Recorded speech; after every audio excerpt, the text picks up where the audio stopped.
Hey guys, it's your girl Victoria back to you with another review for Married at First Sight, Season 16, Episode 19, called Sliding Towards Decision Day.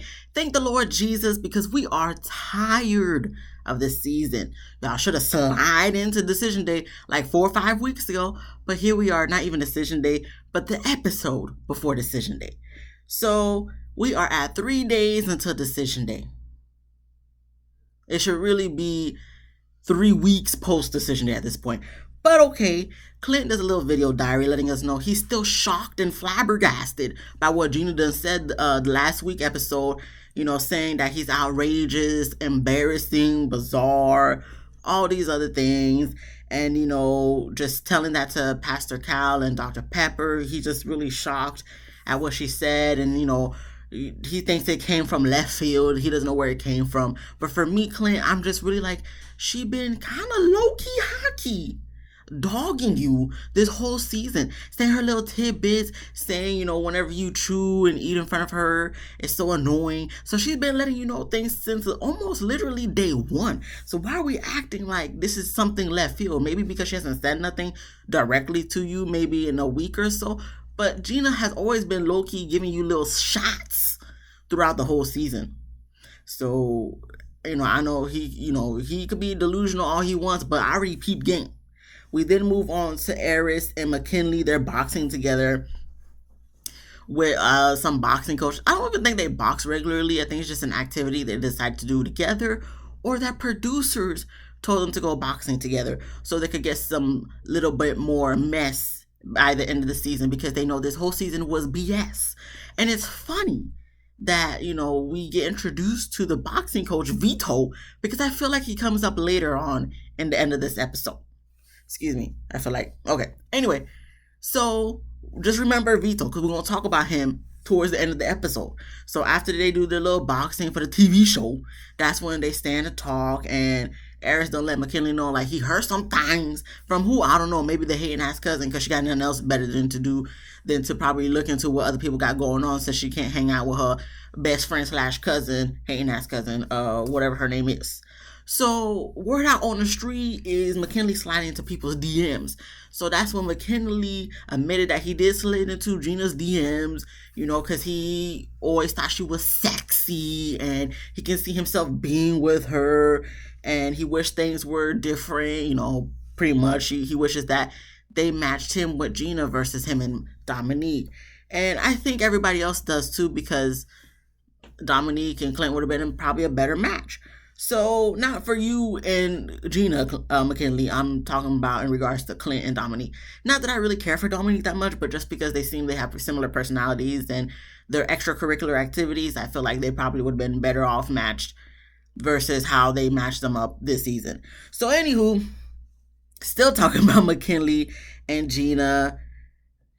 Pretty much he want to be next in line. If Clint and Gina don't work out, McKinley wants to be next in line. Because I don't know who brought up Gina and Clint first, but McKinley finished it pretty much saying, listen, I don't know if it don't work out, but if it doesn't work out, he would be open to pursuing something with Gina. Okay, I'm paraphrasing. He don't say that word for it, I'm paraphrasing.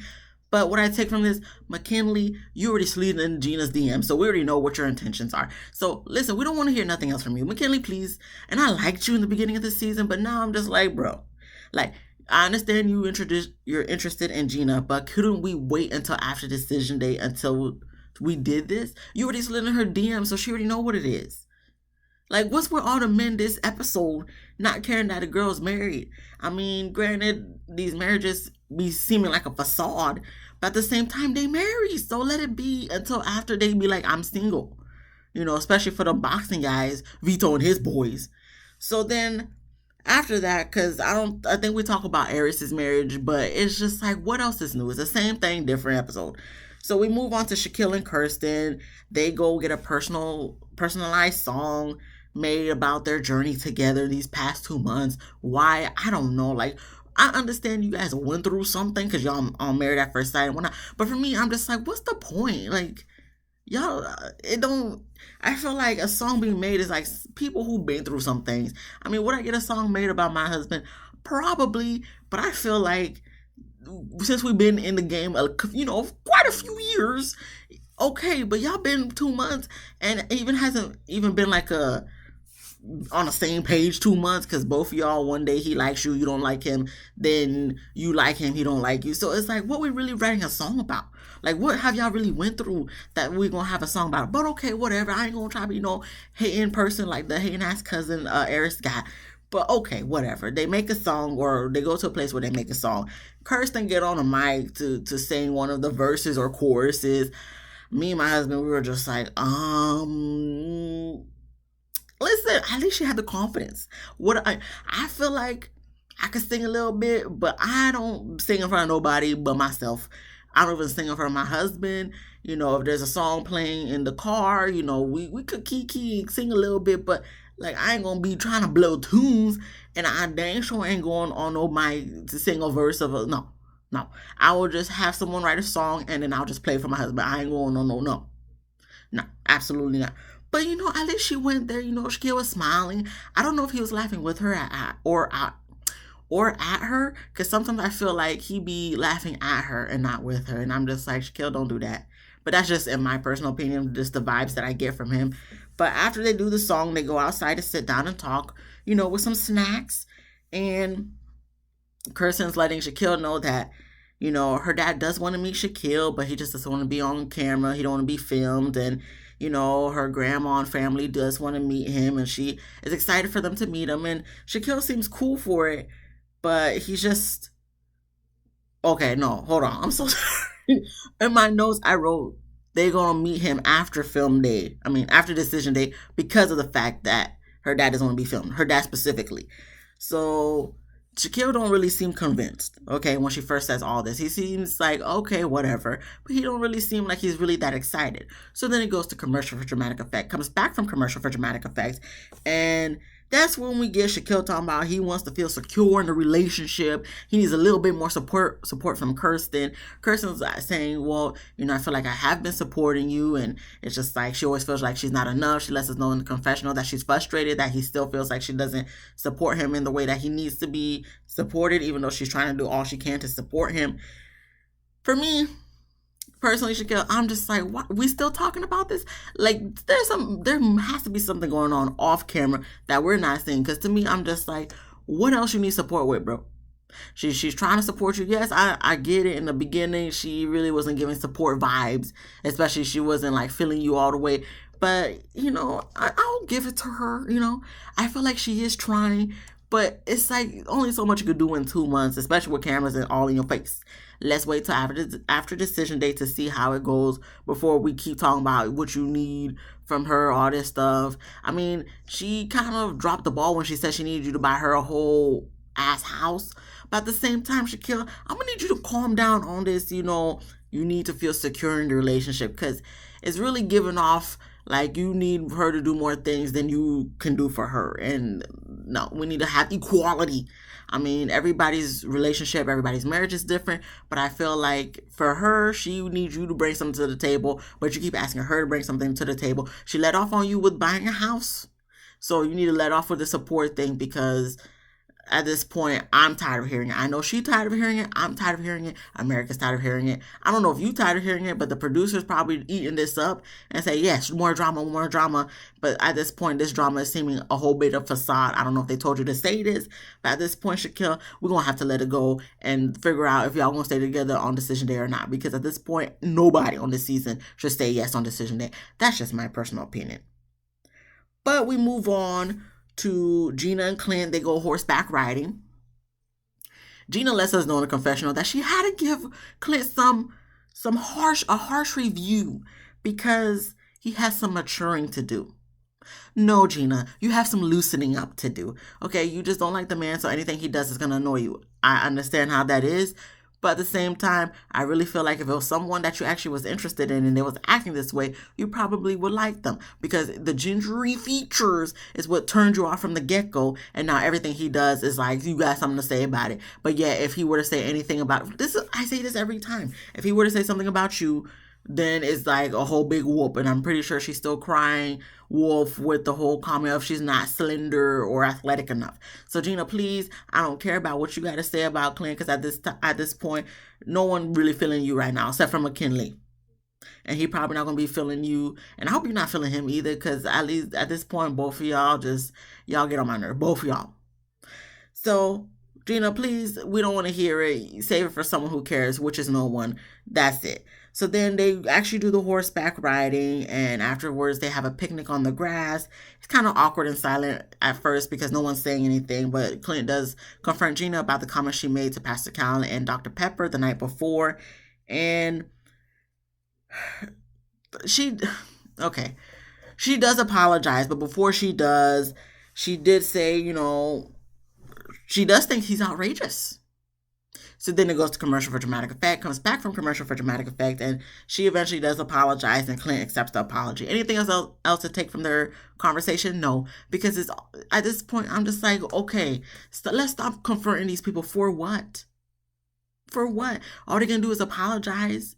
It's not going to go nowhere, folks. Let's keep it real. Let's keep it 100. I'm so tired of these conversations like it's going to change anything. It's not going to change nothing. Y'all do this every season. Y'all trying to make it seem like it's been so bad the whole season. Then towards the last 1 or 2 episodes right before decision day, you want to act like everybody's going to get along and finally see in each other what they should have been seeing since day one. Like, we do this every season. I ain't trying to hear none of that crap. Okay, we move on then to Chris and Nicole. They have a nice dinner date courtesy of Nicole. She gets a whole chef to come and make them dinner and whatnot, even at nighttime, because, it goes from day to night in 2 seconds.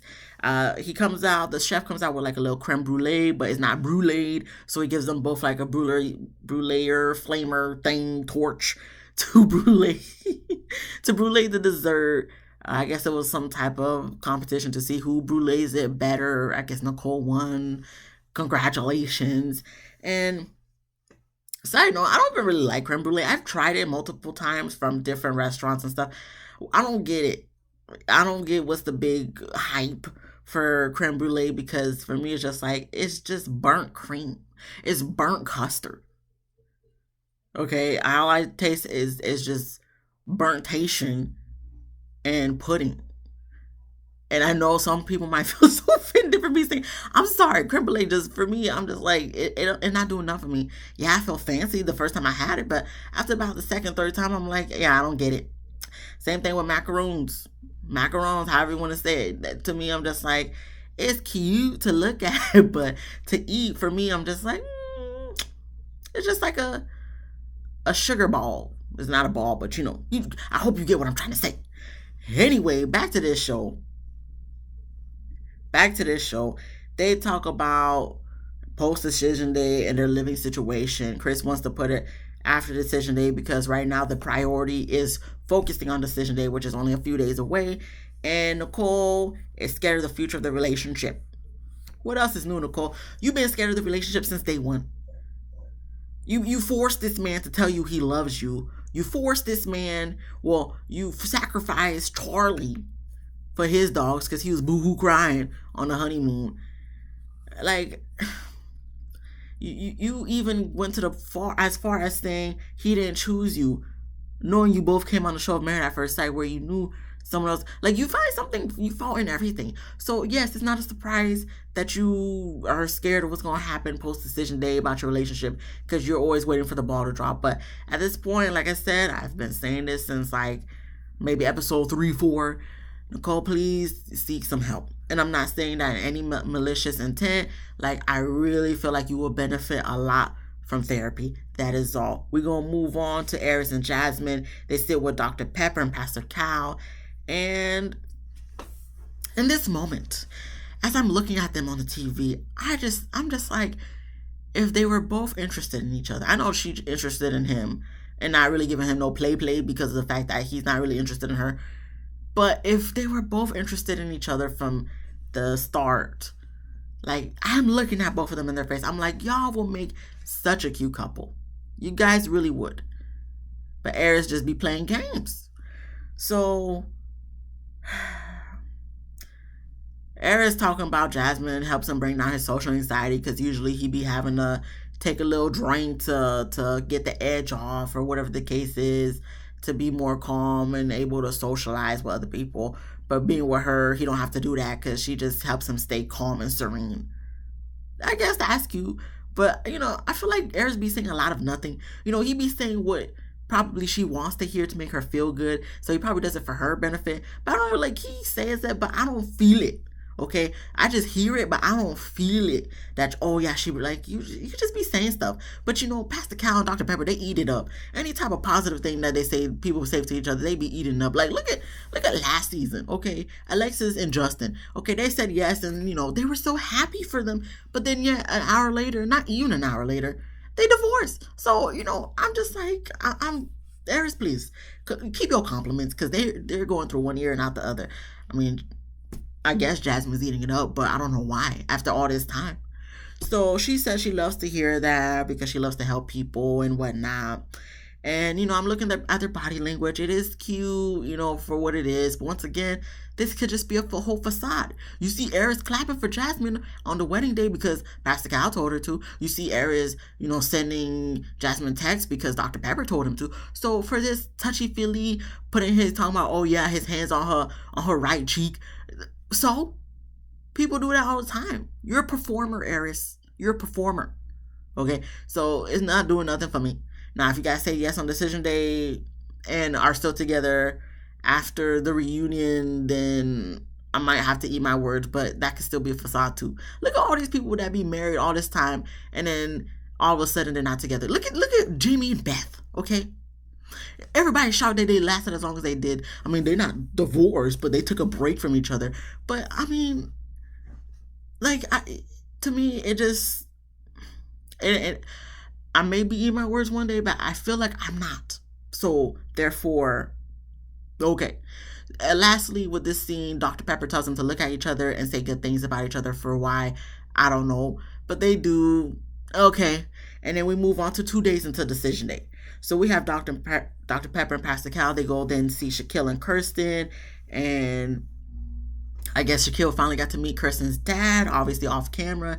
And his wife, which is Kirsten's stepmom. So Shaquille liked it. It seemed like it was a nice meeting from what both Shaquille and Kirsten said, but Shaquille just wished it was sooner that it happened.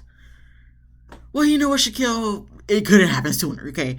It is what it is. Now you done saw him a couple days before decision day, so you do with that information what you want. But it didn't happen. Let's focus on the future, not the past, what done happen. Okay. Moving on, ain't nothing else to take from their conversation with Dr. Pepper and Pastor Cal, because for me, I'm like, what is the point? You want to come all up willy-nilly towards the end of the season and everybody's relationship when you should have been all up and through everybody's relationship and situations from beginning to end. But y'all too busy trying to push out all these seasons at once that y'all don't really have the time to mentor like you should be doing from the first few seasons of this whole show. But okay, this is a frustration review recap. It is what it is. We trying to get through this because at this point it shouldn't be 18 episodes in and we still dealing with the same problems from episode 2 of the season. I'm just saying. So we then get to Aries and Jasmine. They go paddle boarding together. I'm trying to understand what the heck Aries was wearing on this date. It didn't look cute to me, but okay. I'm pretty sure Jasmine would probably still compliment him if he were to ask her how he looks. So after that, they have a picnic on the grass. They talk. Nothing much to take from that scene. It was just a cute little scene, I guess, to help us feel like, oh, maybe they could make it, but they're not going to make it. Then we get to all the guys they meeting up. They talking about their marriages. Aries letting us know he's not going to bring up McKinley and the Gina and Clint situation because that's not his business. Understandably so. I wouldn't either, Aries. So for once, we agree on something. So they talk about their marriages. When we get to Chris talking about Nicole, Clint is just waiting for them to have their first argument. Why, Clint? Because you and Gina had your first argument? No. They're not. Okay. I'm not going to say they're going to last, but I'm not going to say they're not going to last. I feel like they're not going to last, but they're probably going to say yes on decision day. That's what I think at this point in time. So when we get to Shaquille, I guess Clint was asking everybody all the questions. So he asks Shaquille, have they been having fun on their 2-month journey together? Shaquille says he don't feel like they've been having that much fun in this process. Whose fault is that, Shaquille? Whose fault is that? Yours. Both of y'all's, but mainly yours, because you always have something to complain about. She be trying to have fun and trying to converse and all that stuff, and you just be in your feelings all the time. All the time. So whose fault is that? Then he wants to go into... Because Clint asked, could he see himself being single again? And he says he doesn't want to see himself being single. He wants to just focus on, okay, well, good for you, Shaquille. Good for you. I mean, Eris said yes and no, and he did kind of miss her, but I'm just like, okay, if you didn't miss Jasmine, why can't you tell her that directly? That's why I be saying, everything you say is a facade, Eris. Anyway, the main part of this episode was the girls. They got together, obviously, to talk about their marriages, and then they go on the dance floor and do the electric slap. To what song? I don't know, because, I don't buy that the music that they play for us is the music that they really be dancing to. But when they dancing, so a couple of dudes that's sitting down, they looking at them. At first, I'm just like, so these guys were automatically mic'd up. So, because we could clearly hear what the guys were saying and what the girls were saying. Obviously, the girls are mic'd up, so the guys were mic'd up too, that we could hear what was going on. Never in Married at First Sight history, I think, has this really happened. So now you just expect us to believe that they really was going there, or, because they were interested. Especially the fact after the girls say they were married, after Nicole let it be known that they're all married. You really expect us to believe that that's not Vito, the trainer from the boxing place, especially when one of his friends was saying, oh, he's a boxer trainer or whatever at a boxing facility. Like, you see where I'm trying to make the connections here? You trying to make us believe these people really was like, oh yeah, let's go talk to these girls, and not the producers putting in their ear, okay, you guys need to come to this location at this spot, and then when you see girls dancing, you need to get up and go talk to them, and no matter what they say to try to make it seem like they're not interested, you go in harder. You really trying to make it, be the decoy. You're trying to bring decoys. You're trying to be like Maury. The Maury show, when they had the decoys sitting in there trying to see if the person's significant other would cheat. Like, come on, guys. Like, what are we doing here? What are we doing here? Because at this point for me, I'm just like, we're not buying it, Married at First Sight producers. We're not. But, they try to talk to Nicole and try to kind of dog Chris, saying, oh, he a beta, whatever. And she's like, well, yeah, I'm an alpha because, we have 3 boy dogs and, he's the guy, but I'm the alpha out of all of us. Yes, we know Nicole. Yes. I'm trying to think if anybody really talked to Gina. No one really talked to Gina. I think that's why she was looking a little jealous at the end of the scene. But then we get a guy trying to talk to Kirsten. She was giving him no play. I really felt bad for Kirsten because she looked so uncomfortable.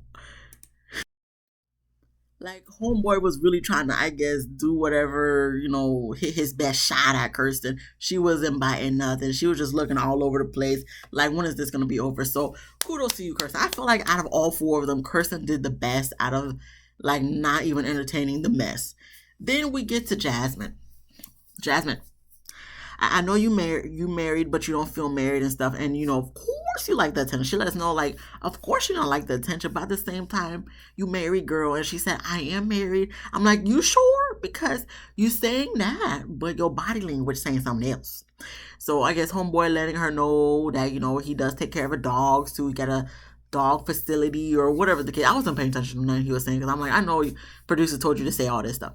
Anywho, he trying to flirt, have conversations with her. She's taking in on that conversation, giggling and whatnot. Gina over there looking like so sad that nobody's probably really talking to her. Gina, nobody really wants to talk to you. Okay, let's be blunt here. Since you want to be blunt with homeboy Clint, let's be blunt with you. You upset with everybody that don't be showing you the attention. Okay, Clint tried to show you attention, but you had something negative to say about him. So then that's what he said about you, and then you got upset, and now everybody be liking Clint, and even though you say all these things, nobody still cares because they still like Clint. And it bothers you, the fact that people still like Clint because of the fact that you don't like Clint. And now all these guys are hitting up on all the other girls but you, and it looks like you're feeling some type of way. This is just what I'm taking from what I perceived. I could be completely wrong. Let's keep it clear. I could be completely wrong.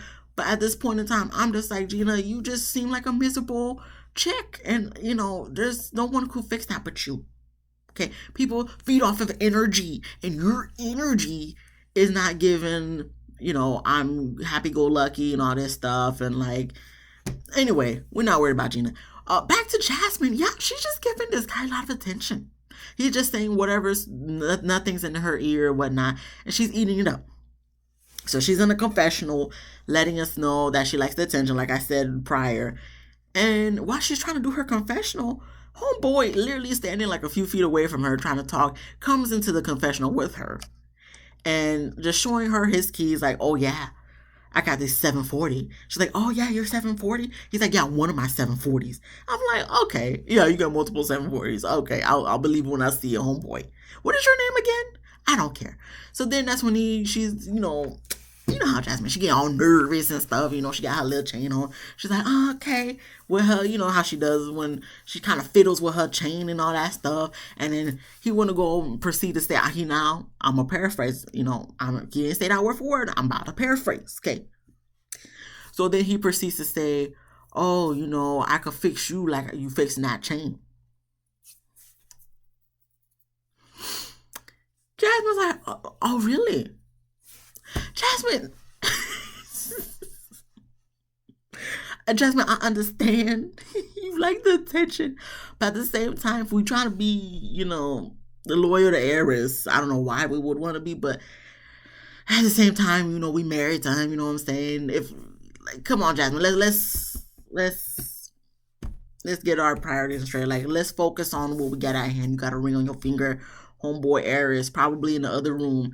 Because you can't tell me that they're not, like, in the same vicinity, really, to be honest with you. Okay. But, all right, she didn't take the bait, but I'm just kind of like, I really feel, Jasmine, if there wasn't cameras around, I don't know what you would have done from your body language.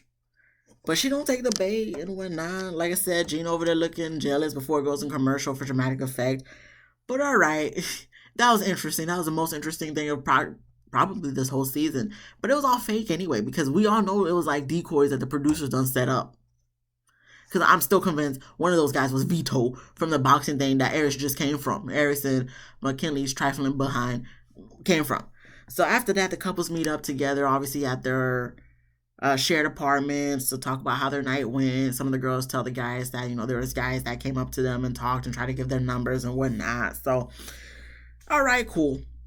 And then Jasmine and Aries, they have a little pillow talk. Then Kirsten and Shaquille have a little pillow talk. And that was the end of the episode. And then finally, next episode is going to be Decision Day. Thank the Lord Jesus. The only thing I'm going to say about the previews for next week, I don't understand what the heck Shaquille was wearing.